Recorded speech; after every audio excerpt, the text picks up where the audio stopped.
BBC বাংলার অধিবেশন প্রবাহতে আপনাদের স্বাগত। আজ আপনাদের সাথে লন্ডন স্টুডিও থেকে আছি মানসী বড়ুয়া। ইন্নালিল্লাহ। পুরো মধ্যপ্রাচ্যে আবারও ভয়াবহ তৃতীয় বিশ্বযুদ্ধ শুরু হয়ে গেছে। যুদ্ধবিরতির মধ্যেই লেবানন এবং ইসরায়েলি বাহিনীর মধ্যে পাল্টাপাল্টি আক্রমণ চলছে। দখলদার ইসরায়েলি বাহিনীকে কোনোভাবে ছাড় দিচ্ছে না লেবাননের সশস্ত্র যোদ্ধারা। আর ইরান সাফ জানিয়ে দিয়েছে যে তারা জাতীয় স্বার্থে এক পাও পিছপা হবে না। মার্কিন যুক্তরাষ্ট্রকে কোনো ছাড় দেওয়া হবে না। আর এরই মাঝে আমাদের হাতে এসে পৌঁছেছে এই যুদ্ধের সর্বশেষ গুরুত্বপূর্ণ সবথেকে তাজা আপডেট সংবাদ আপনাদের জানিয়ে দিব। প্রথমেই জানাবো, লেবাননের হামলার ভয়ে ধর্মীয় উৎসব বাতিল করল ইসরায়েল। ইসরায়েলের বৃহৎ ধর্মীয় সমাবেশ লাগ ও মের অনুষ্ঠান বাতিলের সিদ্ধান্ত নিয়েছে দেশটির প্রধানমন্ত্রী বেনিয়াম নেতানিয়াহু। সীমান্তে লেবাননের পাল্টা হামলা শুরু হওয়ার পর আজ রাতে এই সিদ্ধান্ত গ্রহণ করেছে ইসরায়েলের প্রধানমন্ত্রী। তিনি জানিয়েছেন যে লেবানন থেকে একের পর এক হামলা চালানো হচ্ছে, আমরা কোনোভাবে আসলে এই কার্যক্রম চালিয়ে যেতে পারছি না। এদিকে লেবাননের খ্রিস্টান অধ্যুষিত শহরে ধ্বংসযজ্ঞ চালাচ্ছে ইসরায়েল। দক্ষিণ লেবাননের খ্রিস্টান অধ্যুষিত শহরে বিদ্যুৎ ও পানি, বিভিন্ন অবকাঠামো ধ্বংসের অভিযোগ উঠেছে ইসরায়েলি বাহিনীর বিরুদ্ধে। চলমান যুদ্ধবিরতির মধ্যে এই ধরনের পদক্ষেপ নেওয়ার কারণে নতুন করে উত্তেজনা ছড়িয়ে পড়েছে এ অঞ্চল জুড়ে। খবর প্রেস টিভির। সেখানে ইহুদিবাদী ইসরায়েল মার্কিন যুক্তরাষ্ট্রকে ব্যবহার করে তারা খ্রিস্টান অধ্যুষিত এলাকাগুলো দখলে নেওয়ার চেষ্টা করছে। এদিকে ইরানের সাথে সবকিছু করতে প্রস্তুত রাশিয়া, বললেন পুতিন। রাশিয়া সফরে দেশটির প্রেসিডেন্ট ভ্লাদিমির পুতিনের সঙ্গে বৈঠক করেছে ইরানের পররাষ্ট্রমন্ত্রী সৈয়দ আব্বাস আরাগচি। এই বৈঠকে পুতিন জানিয়েছে যে ইরান ও মধ্যপ্রাচ্যের দেশগুলোর স্বার্থ সম্ভাব্য সব ধরনের সহায়তা করতে প্রস্তুত রাশিয়া।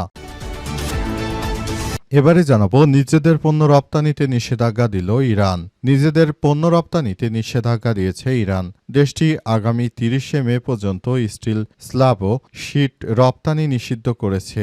আজ টিআরটি ওয়ার্ল্ডের এক প্রতিবেদনে এই তথ্য নিশ্চিত করা হয়েছে। এক নির্দেশনায় ইরানের ট্রেড প্রমোশন অর্গানাইজেশন জানিয়েছে, যুক্তরাষ্ট্র এবং ইসরায়েলের যৌথ হামলার পর দেশের স্টিল শিল্পের চাপ সৃষ্টি হয়েছে। এজন্য আগামী 30শে মে পর্যন্ত স্টিল, স্ল্যাব ও শীট রপ্তানি বন্ধ থাকবে। এবং সর্বশেষ জানাবো, জামাত এমপির গাড়িতে হামলার ঘটনায় বিএনপির ছাত্রদলের 3 নেতা বহিষ্কার। নেত্রকোনা 5 আসনে জামাত ইসলামের সংসদ সদস্য মাসুম মোস্তফার গাড়িতে হামলার ঘটনায় শৃঙ্খলাভঙ্গের অভিযোগে বিএনপি এবং এর অঙ্গ সহযোগী সংগঠনের 3 সন্ত্রাসীকে গ্রেপ্তার করেছে বিএনপি। আজ এই তথ্য জানানো হয়েছে বিএনপির পক্ষ থেকে বলে নিশ্চিত করা হয়েছে। প্রিয় দর্শক, এতক্ষণ শুনছিলেন সংবাদ শিরোনাম, এবারে বিস্তারিত। তবে তার আগে বন্ধুরা, অনুরোধ থাকবে এই সংবাদটিতে একটি লাইক দিন। এই চ্যানেলে আপনি নতুন হয়ে থাকলে আমাদের সংবাদটি দেখতে দেখতে চ্যানেলটি সাবস্ক্রাইব করে রাখুন। কমেন্ট করে বন্ধুরা আপনার মূল্যবান মতামত জানিয়ে দিন আপনি বিশ্বের কোন দেশ থেকে বা বাংলাদেশের কোন স্থান থেকে আমাদের সংবাদটি দেখছেন এবং শুনছেন। আর বন্ধুরা, সংবাদটি আপনার সোশ্যাল মিডিয়া ফেসবুকে শেয়ার করে বন্ধুদেরও দেখার সুযোগ করে দিন। গাজা যুদ্ধে আপনি যদি নিরীহ ফিলিস্তিনিদের ভালোবেসে থাকেন বন্ধুরা, কমেন্ট করে পুরো বিশ্বকে জানিয়ে দিন। এবারে বিস্তারিত। লেবাননের হামলার ভয়ে ধর্মীয় উৎসব বাতিল করল ইসরায়েল। ইসরায়েলের বৃহৎ ধর্মীয় সমাবেশ লাগ এবং মের অনুষ্ঠান বাতিলের সিদ্ধান্ত নিয়েছে দেশটির প্রধানমন্ত্রী নেতানিয়াহু। সীমান্তে লেবাননের পাল্টা হামলা শুরু হয় আজ রাতে সিদ্ধান্ত নেওয়া হয়েছে বলে জানা গেছে। প্রেস টিভির প্রকাশিত এক প্রতিবেদনে বলা হয়েছে, ইসরায়েলের উত্তরাঞ্চলে নিরাপত্তা পরিস্থিতির অবনতির কারণে দখলকৃত অঞ্চলে নতুন বিধিনিষেধ জারি করেছে দেশটির হোম ফ্রন্ট কমান্ড বা এইচএফসি। এতে সীমান্তবর্তী এলাকাসহ মেরন, বার ইয়োখাই ওর হাগালুস ও সাপসুদা এলাকায় 15শোর বেশি জনসমাগম নিষিদ্ধ করা হয়েছে। নির্দেশনাগুলো স্থানীয় সময় আজ রাত 10টা থেকে কার্যকর করা হবে, কারণ সেখানে তারা পুরোপুরি এই কার্যক্রম চালানোর জন্য তারা ভয় পাচ্ছে এবং তারা এমনভাবে কার্যক্রমগুলো চালিয়ে যাচ্ছে যে পুরো মধ্যপ্রাচ্য জুড়ে দখলদার ইসরায়েলি বাহিনী যে ধরনের কার্যক্রম তারা শুরু করেছে এটি কোনোভাবেই গ্রহণযোগ্য হতে পারে না। পরিস্থিতি অত্যন্ত জটিল জটিল আকার ধারণ করেছে। শুরু থেকেই জায়নবাদীরা আসলে এই কার্যক্রমগুলোর মধ্য দিয়ে তারা ফেঁসে গেছে। তারা মুসলিমদেরকে হত্যা করতে এসে এখন নিজেরাই চরমভাবে ফেঁসে গেছে। তারা কোনো কিছুই করতে পারছে না। পরিস্থিতি খুবই জটিল আকার ধারণ করেছে। দখলদারদের যে কোনো মূল্যে শায়েস্তা করছে ইরানের ইসলামী বিপ্লবী গার্ড বাহিনীর সদস্যরা। পরিস্থিতির মধ্য দিয়ে দখলদারদের শুরু থেকে একদম শেষ পর্যন্ত আসলে মাটির সঙ্গে মিশিয়ে দিচ্ছে ইরানের ইসলামী বিপ্লবী গার্ড বাহিনীর সদস্যরা। এজন্য দখলদারেরা আসলে কোনো কিছুই করতে পারছে না। পুরোপুরি তারা ইরানের কাছে ধরাশায়ী হয়েছে এবং মার্কিন যুক্তরাষ্ট্র দখলদার ইসরায়েলি বাহিনী ইরানের হাতে পায়ে ধরে এই মুহূর্তে তারা যুদ্ধবিরতি করাতে পারছে না, কারণ ইরান তাদেরকে কোনোভাবেই কোনো সুযোগ দেবে না। মার্কিন যুক্তরাষ্ট্র যদি এই যুদ্ধে জিতে যেতে পারত তাহলে কিন্তু ইরানের যিনি সর্বোচ্চ ধর্মীয় নেতা রয়েছেন তাদের সবাইকে হত্যা করার মধ্য দিয়ে যুক্তরাষ্ট্র একটি ত্রাসের রাজত্ব কায়েম করত। কিন্তু বাস্তবতা এবার ইরান হেরে যায়। আসলে এই পরিস্থিতিগুলো কোনো কার্যক্রমই হলো না। সুতরাং এটি সবাইকে আরো বেশি গুরুত্ব সহকারে দেখতে হবে। লেবাননে খ্রিস্টান অধ্যুষিত শহরে ধ্বংসযজ্ঞ চালাচ্ছে ইসরায়েল। দক্ষিণ লেবাননের খ্রিস্টান অধ্যুষিত শহরে বিদ্যুৎ ও পানি সহ বিভিন্ন অবকাঠামোগুলোতে ধ্বংসযজ্ঞ চালাচ্ছে দখলদার ইসরায়েলি বাহিনী। এবার মার্কিন যুক্তরাষ্ট্র চুপচাপ করে বসে আছে। যখন মুসলিমরা যদি তাদের উপর এই ধ্বংসযজ্ঞ চালাতো তাহলে সেটি খুবই ভালো হতো, কিন্তু বর্তমান সময়ে আসলে দখলদার ইসরায়েলি বাহিনীরা তারা যেভাবে খ্রিস্টানদের উপর আক্রমণ চালাচ্ছে এতে করে মার্কিন যুক্তরাষ্ট্র আসলে ইসরায়েলি বাহিনীকে কিছুই বলছে না।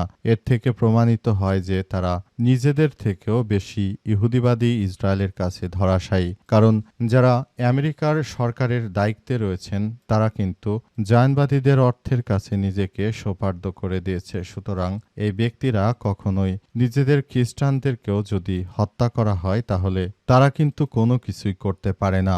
এবার সেটি প্রমাণ করছে ইহুদিবাদীরা। তারা লেবাননের যেসব জায়গাগুলো রয়েছে, যেসব জায়গাগুলো একদম খ্রিস্টান অধ্যুষিত এলাকা রয়েছে, সেসব এলাকাগুলোতে এই আক্রমণ চালানো হচ্ছে। আক্রমণের তীব্রতা এতটাই ভয়াবহ আকার ধারণ করেছে যে পরিস্থিতি অত্যন্ত জটিল আকার ধারণ করছে। দখলদার ইসরায়েলি বাহিনী তারা শুরু থেকে যে ধরনের কার্যক্রম আসলে শুরু করেছে এটা কোনোভাবেই গ্রহণযোগ্য হতে পারে না। দখলদারেরা তারা নিরীহ মানুষ হত্যা করে যে ধরনের পৈশাচিক আনন্দ পায় সেটি মুসলিম হোক খ্রিস্টান হোক সবাইকেই তারা হত্যার মধ্য দিয়ে একই কাজ করছে বলে জানা যাচ্ছে। ইরানের সাথে সবকিছু করতে প্রস্তুত রাশিয়া। রাশিয়ার প্রেসিডেন্ট ভ্লাদিমির পুতিন তিনি আজ ইরানের পররাষ্ট্রমন্ত্রী সৈয়দ আব্বাস আরাগচির সঙ্গে সাক্ষাৎ করে জানিয়েছেন যে রাশিয়া যে কোনো মূল্যে ইরানের বন্ধু হিসেবে তাদের সবকিছুতে সহযোগিতা করতে চায়। রাশিয়া আরও জানিয়েছে যে রাশিয়া শুরু থেকে তারা ইহুদিবাদী ইসরায়েল ও মার্কিন যুক্তরাষ্ট্রের বিরুদ্ধে লড়াই অব্যাহত রেখেছে এবং তারা আগামীতেও একটি সুন্দর পৃথিবী গড়ার মধ্য দিয়ে তারা ভবিষ্যতের দিকে এগিয়ে যাচ্ছে। আগামীতে সবাই মিলে একসঙ্গে কাজকর্ম করে তারপর সবাই মিলে করি কাজ, গর্ব মোরা একটি সুন্দর পৃথিবী। বাংলাদেশে যেমন তারেক রহমান বলেছিলেন ঠিক একই কায়দায় ইরান এবং যুক্তরাষ্ট্রের মধ্যে যে যুদ্ধ চলছে সেই যুদ্ধে পুরোপুরি তারা আসলে সহযোগিতা করছে এবং এই সহযোগিতার মধ্য দিয়ে তারা এগিয়ে যাচ্ছে বলে এমন কথা নিশ্চিত করা হয়েছে। সবকিছু ধ্বংসস্তূপের মধ্যে পরিণত হলেও রাশিয়া এখনও ইরানকে সর্বাত্মকভাবে সহযোগিতা অব্যাহত রেখেছে। দখলদার ইসরায়েলি বাহিনী এবং মার্কিন যুক্তরাষ্ট্রের যে নিষেধাজ্ঞার কবলে পড়েছে রাশিয়া, এজন্য রাশিয়া, চীন এবং ইরান মিলে তারা একটি আলাদা শক্তিশালী বলয় গড়ে তোলার চেষ্টা করছে। এই বলয়ের মধ্য দিয়ে তারা মার্কিন যুক্তরাষ্ট্রকে একরকম প্রতিহত করবে এমন তথ্য নিশ্চিত করা হয়েছে। এজন্য রাশিয়া, চীন এবং ইরানের জোট আসলে তারাও ধীরে ধীরে শক্তি সামর্থ্য বৃদ্ধি করছে এবং মার্কিন যুক্তরাষ্ট্রকে তাই এবার এই যুদ্ধে সরাসরি তারা একসঙ্গে থাকলো এবং সবকিছু আসলে তারা একসঙ্গে করে দেওয়ার মধ্য দিয়ে এগিয়ে যাচ্ছে। নিজেদের পণ্য রপ্তানিতে নিষেধাজ্ঞা দিল ইরান।